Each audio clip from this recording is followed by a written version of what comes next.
ये खूबसूरत सफ़ेद फूल हैं चांदनी के, जिसे क्रीप जैस्मिन भी कहते हैं। इसको आप ज़मीन में और गमलों में बहुत आसानी से लगा सकते हैं और लगभग साल भर इसमें फ्लावर्स आते हैं। तो आज के वीडियो में हम देखेंगे कि इसे कटिंग से लगाना कितना आसान है। रिज़ल्ट के साथ दिखाऊंगी मैं, so stay tuned. Hey everyone, welcome back. मैं हूं स्वाति और आप देख रहे हैं बैकयार्ड गार्डनिंग। तो चांदनी के कुछ पौधे मेरे पास ज़मीन में भी हैं और गमले में भी हैं। ज़मीन में लगा पौधा काफ़ी बड़ा हो चुका है और रिसेंटली मैंने उसकी हार्ड प्रूनिंग की थी। प्रूनिंग करने के बाद मैं ज़्यादातर उन कटिंग्स को ग्रो करती हूँ। तो कुछ इस तरीके से मैंने कटिंग्स ली हैं अपने गार्डन के ही एक चांदनी के पौधे से। ध्यान रखना है आपको, कटिंग कम से कम एक पेंसिल की थिकनेस जितनी हो और जितनी लंबी हो पाए आप उतनी लंबी कटिंग लें। और अब कटिंग को लगाने के लिए इसकी एक्स्ट्रा ब्रांचेस को कट करना है। कुछ पत्तियों को छोड़ते हुए बाकी पत्तियों को हटा दें और कटिंग के बॉटम में एक शार्प प्रूनर की मदद से करीब 45 डिग्री एंगल का कट करना है, कुछ इस तरीके से।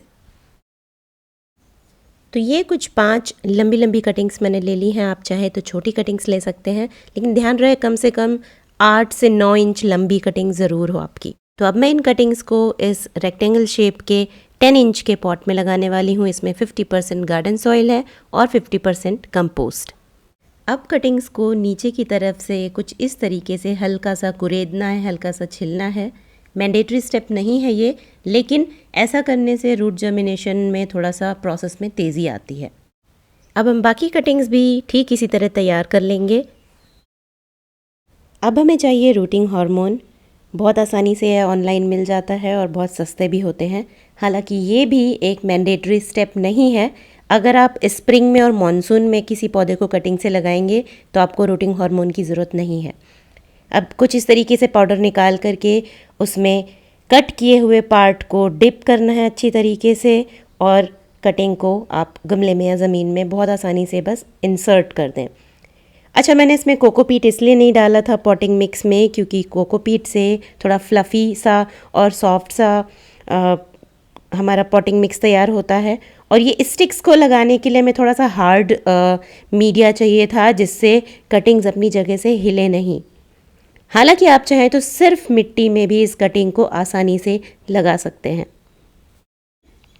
तो अब सारी कटिंग्स लगाने के बाद थोड़ा सा रूटिंग हार्मोन का पाउडर भी छिड़क देंगे और किनारे से मिट्टी को कुछ इस तरीके से समेट देंगे, दबा देंगे कटिंग्स के साथ में, जिससे वो इंटैक्ट हो जाए कटिंग्स और अपनी जगह से हिले नहीं। अब उसके बाद इसमें अच्छी तरीके से वाटरिंग करेंगे। अब इसमें अच्छी तरीके से पानी डालने के बाद एक एक्सपेरिमेंटल स्टेप है मेरा। ये मॉस ग्रास होती है जो सूखी हुई, स्फैग्नम मॉस, इसकी मैं एक लेयर लगाने वाली हूँ इसी कटिंग के इर्द गिर्द पॉट के ऊपर, मिट्टी के ऊपर, जिससे मॉइस्चर बना रहे पानी डालने के बाद भी और ये कटिंग्स अपनी जगह से हिलेंगी भी नहीं। और करीब 20 से 25 दिनों के बाद ही आपको ये रिज़ल्ट देखने को मिलेगा। ज़रूरी नहीं है कि सारी कटिंग्स ही ग्रो हो जाएं, सारी कटिंग सक्सेसफुल रहें। इसीलिए किसी भी प्लांट को अगर आप कटिंग से ग्रो करें तो कम से कम 3 से 4 कटिंग ज़रूर लगाएं। तो जैसा कि आप देख सकते हैं 5 में से 4 कटिंग सक्सेसफुल रही हैं, लेकिन इनमें से एक कटिंग जिसमें अभी लीव्स नहीं ग्रो हुई हैं उसको मैंने थोड़ा सा खुरच के देखा था और वो अभी भी ग्रीन है, तो इसलिए मैंने उसे निकाल के फेंका नहीं है। हो सकता है बाद में उसमें पत्तियाँ आ जाएं। तो देखा आपने कितना आसान है इसे कटिंग से ग्रो करना। इसमें जब फ्लावर्स आएंगे तब मैं फिर से ज़रूर दिखाऊंगी। आज के लिए इतना ही, फिर मिलती हूँ। Bye bye.